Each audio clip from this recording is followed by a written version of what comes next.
한 영이니라. 아멘. 사랑하고 축복합니다. 오늘 재직회로 인해서 시간이 많이 늦어졌는데요. 짧게 오늘 빨리 볼 부분만 보도록 하겠습니다. 오늘은 소요리 문답 30문입니다. 제가 문을 읽고 성도님들이 답 읽어주십시오. 성령께서 그리스도의 사신 구속을 우리에게 어떻게 적용하셨는가? 성령께서 그리스도의 사신 구속을 우리에게 적용하시는 것은 우리 안에 믿음을 일으키고 또 효력 있는 부르심으로써 우리를 그리스도와 연합하게 하시는 것이다. 아멘.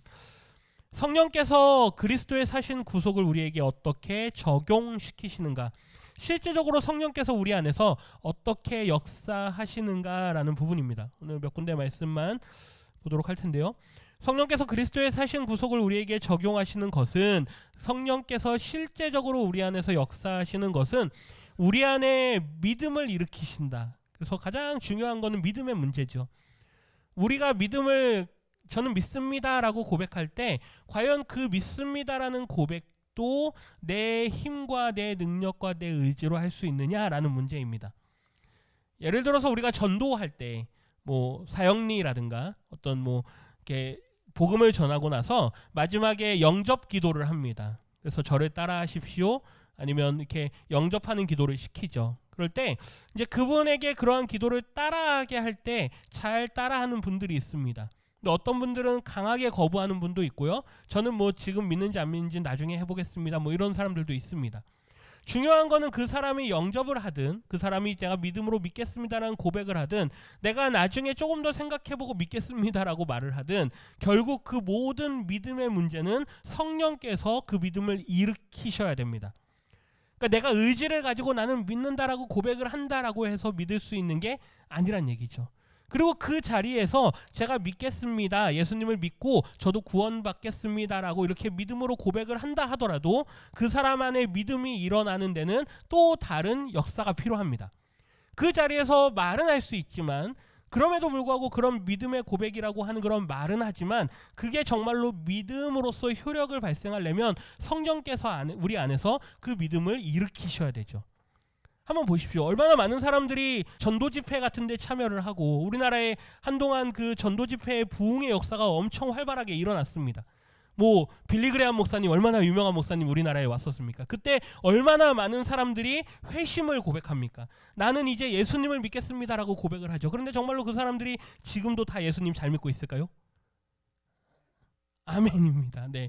그러면 얼마나 좋겠어요. 거기 그 세대십니까? 네. 감사하네요. 네.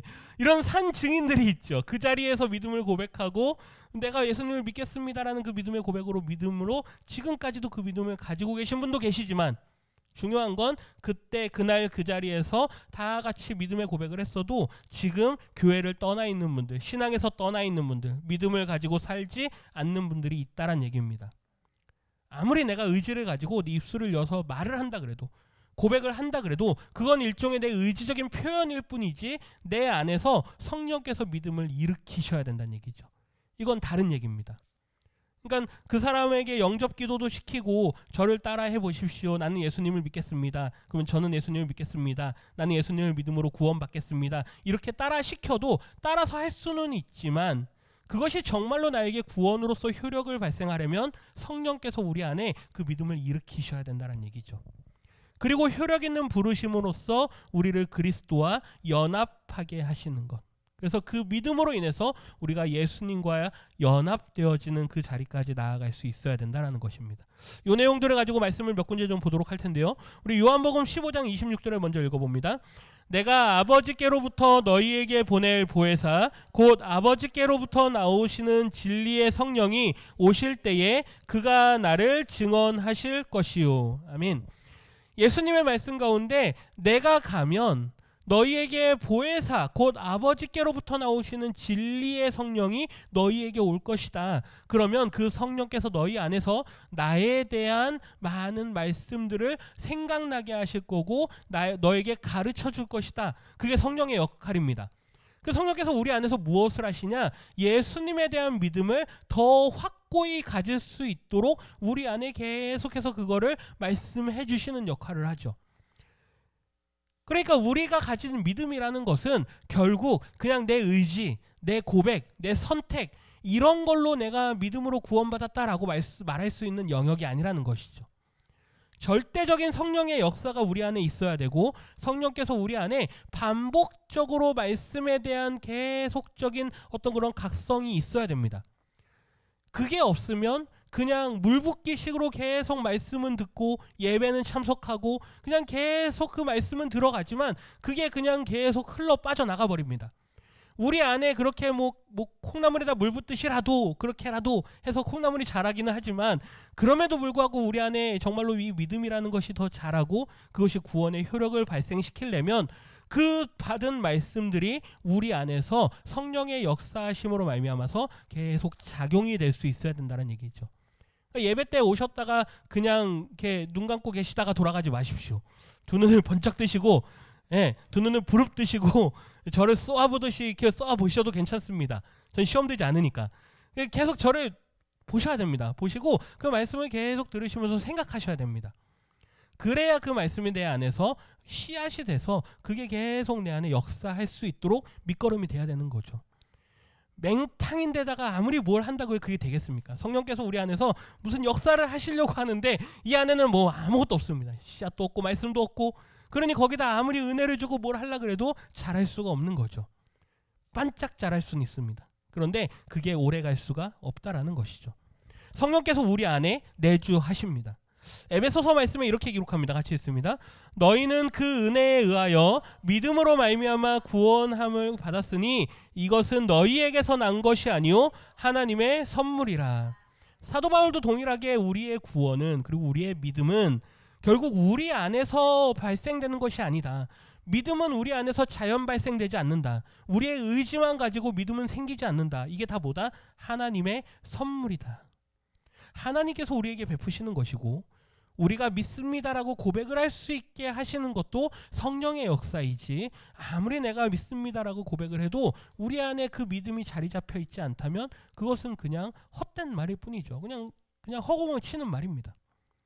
이 모든 것들이 다 누구로부터 시작되느냐? 하나님께로부터 시작되는 것이다.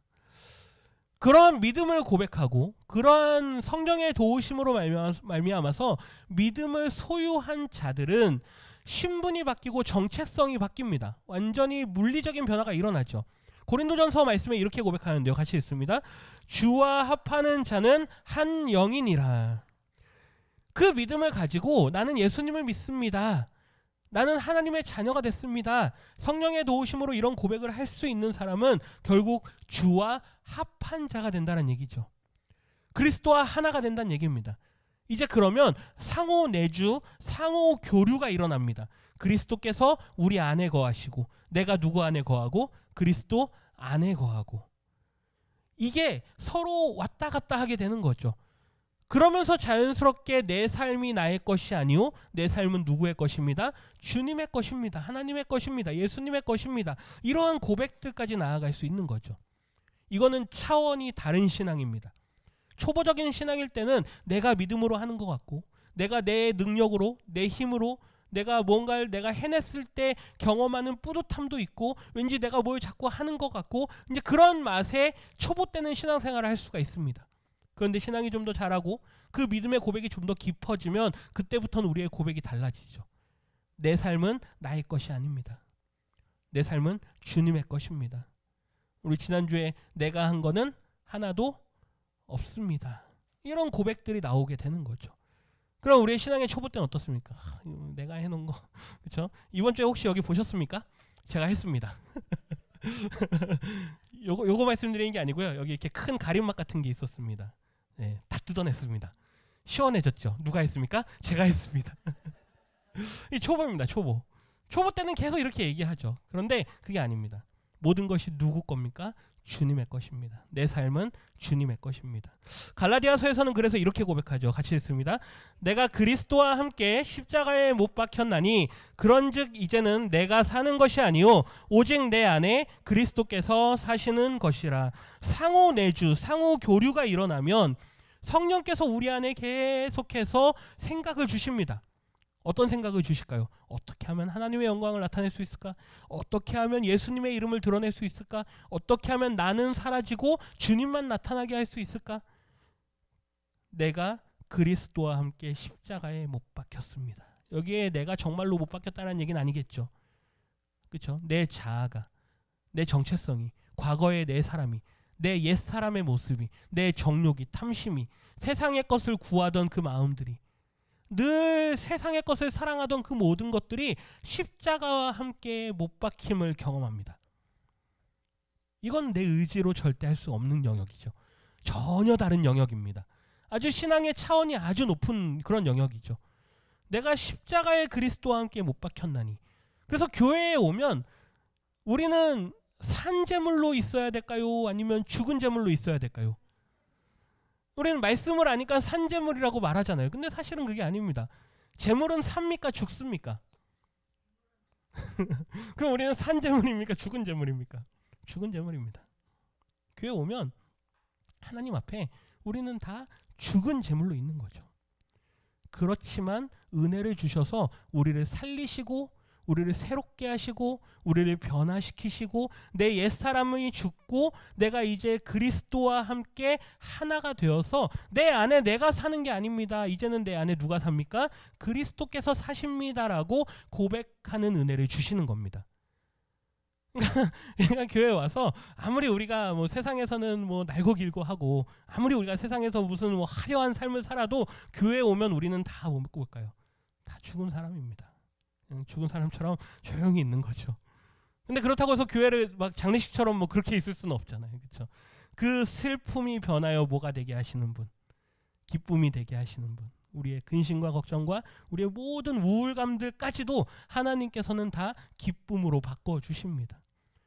그러한 감격에서 교회가 기쁨이 넘쳐야지 내 자랑이 넘쳐나고 내가 한 게 나타나고 내 어떤 의로움과 내 행위가 나타나고 우리 교회가 이런 대단한 일을 했다 막 이런 걸 드러내는 일이 나타난다면 여전히 우리는 신앙의 초보에 있다는 얘기죠. 더 성장하고 더 성숙하려면 결국 우리 안에 누가 살아야 되느냐? 그리스도께서 사셔야 된다.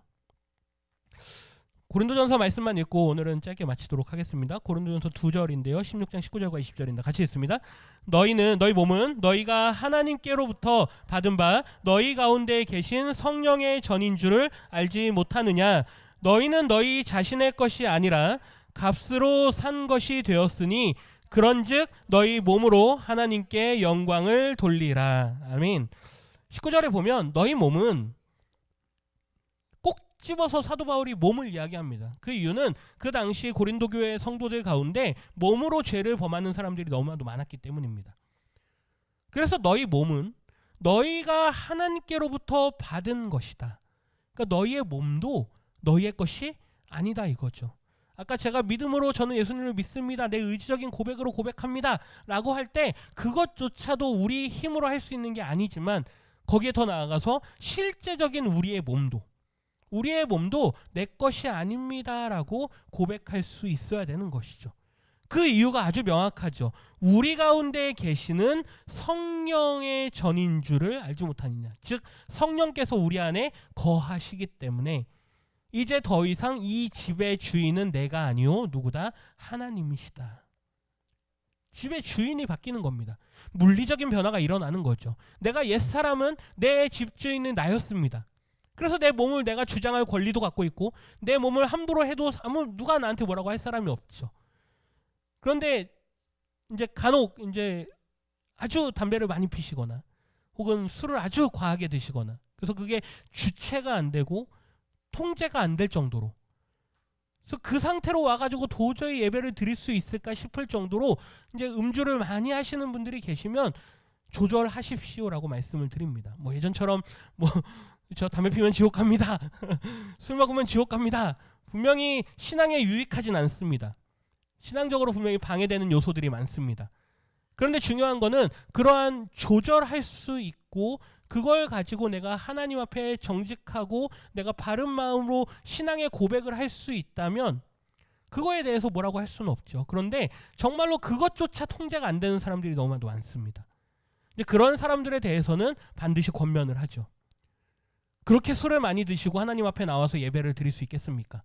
그렇게 술을 많이 취하신 상태로 교회에 오셔서 찬양을 하고 신앙 고백을 하실 수 있겠습니까? 간혹 이제 예배 때 성도님들이 아닌 그냥 일반 주변의 어떤 분들이 술을 이제 잔뜩 드시고 오시는 분들이 계십니다. 근데 그러면서 이제 많은 이야기들을 하죠. 저는 원래 뭐 교회도 다녔었고 옛날에 신앙생활도 했었고 막 이야기를 합니다. 근데 그런 분들 앉아서 예배 잘 드리고 가십시오 그럴까요? 아닙니다. 돌려보냅니다. 가시고 술 깨고 오십시오라고 말하죠. 주중에 제가 교회에 있을 때도 마찬가지입니다. 이렇게 술 드신 분들이 교회에 한 번씩 오십니다. 그러면 뭐 많이 이야기하십니다. 그런데 상대할 수가 없습니다. 그런 분들하고 무슨 신앙의 대화를 나눌 수 있겠습니까? 술 깨시고 맨정신으로 오십시오. 근데 맨정신이 되면 사람들이 교회 올까요? 안 올까요? 안 옵니다. 아주 놀랍습니다. 그렇죠? 그게 그 상태입니다. 그 상태. 술 기운의 교회에 왔다. 물론 그것도 은혜는 될 수 있겠죠. 그런데 그 상태로 신앙의 고백을 할 수 있는가? 그게 아니란 얘기죠. 우리의 몸이 하나님 앞에 영광 돌리기에 조금이라도 방해가 된다. 그러면 그거를 끊을 수 있어야 되는 거죠. 그러한 차원에서 우리가 권면으로 말씀을 드리는 것이죠. 20절 말씀에 보면 우리는 값으로 산 것이 되었다. 결국 예수님의 피값으로 우리가 구원함을 받았는데 이제 그 몸조차도 우리의 기쁨과 우리의 만족을 위해서 살지 말고 너가 스스로 너의 몸의 주인으로 살지 말고 그 몸으로도 하나님께 영광을 돌리라. 이게 오늘 우리에게 주어지는 말씀인 것이죠. 그러니까 성령께서 우리 안에 그 구원의 효력을 발생하게 하시는데 그 구원의 효력의 발생이라는 것은 어디까지 나아가느냐라는 그 영역의 문제입니다. 우리 안에 믿음을 불러 일으키시고 그리고 그 믿음으로 인해서 우리가 이제 예수님과 결합하여 하나가 되고 그리스도의 몸된 교회를 아름답게 세워가는데 그 일을 감당하죠. 그런데 때로는 그 몸으로 하나님의 영광을 가리는 일들을 한다는 것이죠. 그 문제에 있어서도 결국 우리는 누구를 의지해야 되느냐? 성령의 도우심을 의지해야만 합니다. 하나님, 제가 이러한 문제에 있어서 신앙생활을 하는데 내가 믿음을 갖는데 이 믿음을 유지하는데 너무나도 어려움이 있습니다. 성령님 나를 도와주십시오. 담배의 문제가, 건강의 문제가, 술의 문제가, 어떤 관계의 문제가, 물질의 문제가, 이성의 문제가, 어떤 종류의 문제든 그게 나로 하여금 하나님 앞에 나아가는 데 있어서 방해가 되고 걸림돌이 된다면 반드시 성령의 도우심을 받으셔야 됩니다.